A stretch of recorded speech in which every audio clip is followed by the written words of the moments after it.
Hey everyone, Rascal here. And Mama, welcome to Paws On Animation.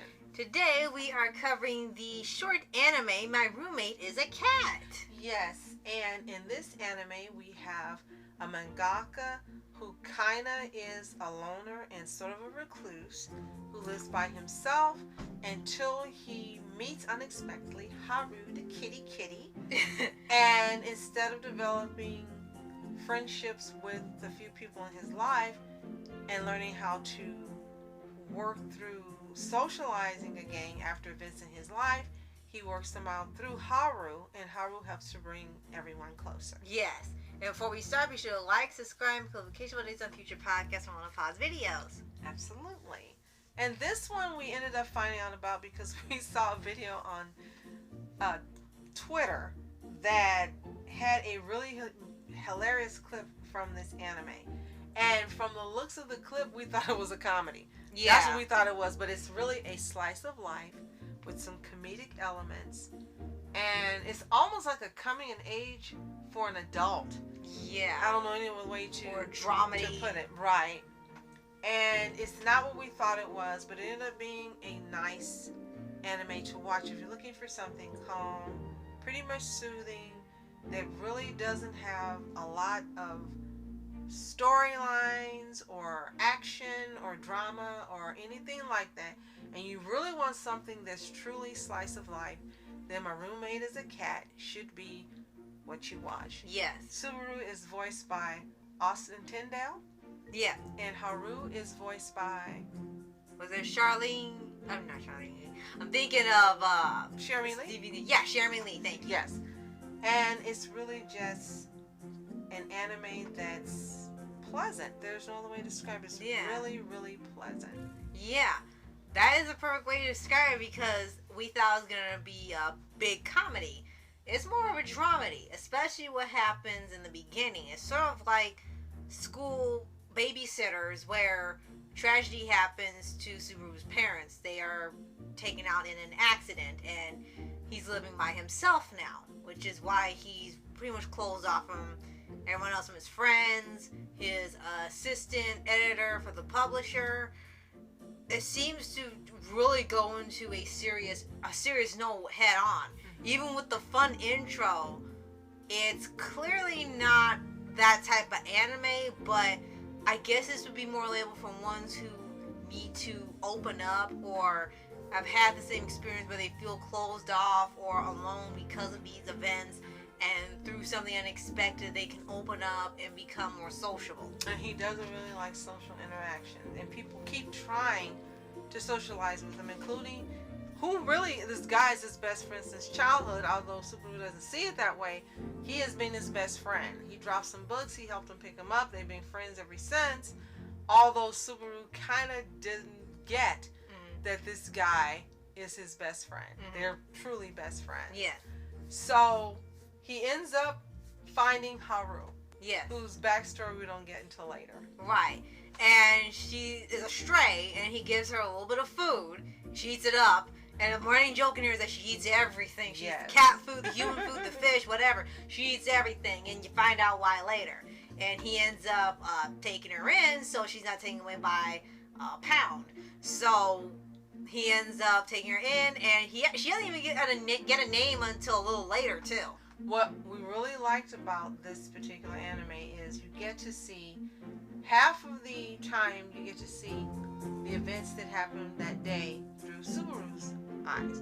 And the other half of the episode, you see how Haru sees the episode. Yeah. So you hear her little voice talking, and you see how she sees events. And it's always different. She always thinks she's helping him. He needs help. He's going to get lost. He's going to die because he doesn't eat. And in many cases, Subaru ends up eating her food. Right. Her cat food. Right. Because they state that he really doesn't eat much. He's usually either stressed or he's working so hard on the manga that he doesn't think about eating.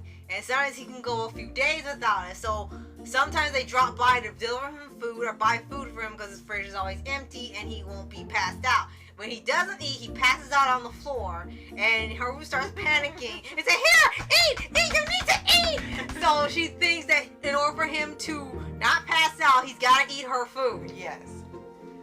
And one way, and it wasn't until the end of the anime, as we mentioned, he lost his parents and he had a relationship with his mom, and she was very caring and loving. Haru ends up being kind of like the kitty mom, because we learn in a backstory, and spoil if you haven't seen it, in a backstory she had brothers and sisters, and she told them she would protect them, and she would always take care of them, but they ended up being taken away and adopted by others. Right. And she kind of takes that big sister or Oni-san way, or motherly way, and applying it to Subaru. Right. And that's probably one of the better parts of the anime, is seeing that in little interactions, because you don't get the wacky things in the intro. You get more of them bonding and being closer and growing. So that is a great part of it. It's just that you kind of have to watch the whole episode for it to get to that point, because you have him and his ways, her and her ways, and they don't get what each other is doing. They both have a different thing that's going on, and only the viewer knows what's going on with both of them. I think one thing I would have liked to have known, which they never cover in the anime, is what type of mangas does he write, and kind of letting us see or hear some of his stories. Right. That could have fleshed it out some more episodes, and we could have gotten to know. So what I'm thinking is maybe in the intro, maybe some of those things that we're seeing, like him flying on a broom like a witch, him with a detective outfit, and she's with him, and these different things, maybe these are the type of mangas he writes. Yeah, because it seems to be different every time. Like, oh, they need a new story. Oh, they need a new book. They need a new light novel. And it seems to be different every time. So it's not just one genre. He seems to write different things that come to mind, and then they just sell them. Right. So I'm thinking maybe they're showing us the adventures that he's having in his head as he writes the manga. So that's, you know, that's just a guess. If you know for sure, let us know in the comments below. Right. And I think you probably will know this. As a warning, don't watch this anime at night. It's not scary at all. There's not even any blood in it. But it's so calming you could go to sleep on it, right? Like I did multiple times. And it wasn't because I was bored. It's just so calming and so soothing. And their voices. And then the next thing I know is it's over. I gotta watch it again. Right. And it has that type of effect. So yes, don't watch it late. Make sure you watch it during the day, so you're not lulled into La La Land like I was on multiple occasions. Right. And when you see it, like, there are some funny things about it, but really the majority of the time is just seeing the growth, the relationships, the dramedy, him getting closer to other people besides Haru, and learning that he didn't really appreciate his parents as much as he should have, and maybe he had done things differently, he would have been either closer to them, or maybe the events would have played out differently and none of it would have happened, but then you wouldn't have had Haru either, possibly. Or possibly he would have been with them and it still would have happened. Right, and it would have been like there were no characters at all, because that's sort of what was implied. Him not going would have changed everything. I think they all would have been gone. Possibly, yeah. Right. So by the end, he sort of retraces what they were doing to understand, you know, they wanted him to go on this trip with them. He really didn't want to. Like, oh, okay, then we'll just bring you back something. And then that happens. So when he goes to the places that they went, he finds out that a lot of the stuff they were doing was for him, like for him being a mangaka, or things that he likes to do, stuff he likes to read, or things they thought would help him more. And he realized that he really didn't appreciate them as much as he should have. He did care about them, but not to the extent of how the parents were just almost everything they did was for him. Even though he was an adult, they still cared about him to a point where he was still 15 or something. And it gets to where he goes to the different town where they were going to be headed, and he realizes that, you know, he really should have done more. He should have appreciated them more. And he just kind of broke down because, you know, they're gone. And this is one of the few things he has left of them besides the memories, and it can be really impactful for ones who are or were going through that, and for ones who haven't, you know, it's like you really need to pay attention, be appreciative, and be careful what you say. Luckily, he didn't say anything like these other shows where they say he hates them or anything. He was never like that. He just was kind of like here and there, wishy-washy or something, but he didn't say anything like that. It was just more of, like I said, really be more appreciative because you never know what's going to happen. Right. So, if you have seen My Roommate is a Cat, let us know what you think in the comments below. Did you love it? Did you like it? Was it something that you watched to pass the time? Let us know what you think. If you haven't seen it, it's available on Crunchyroll, definitely, exclusively, and we promise you you'll really like it.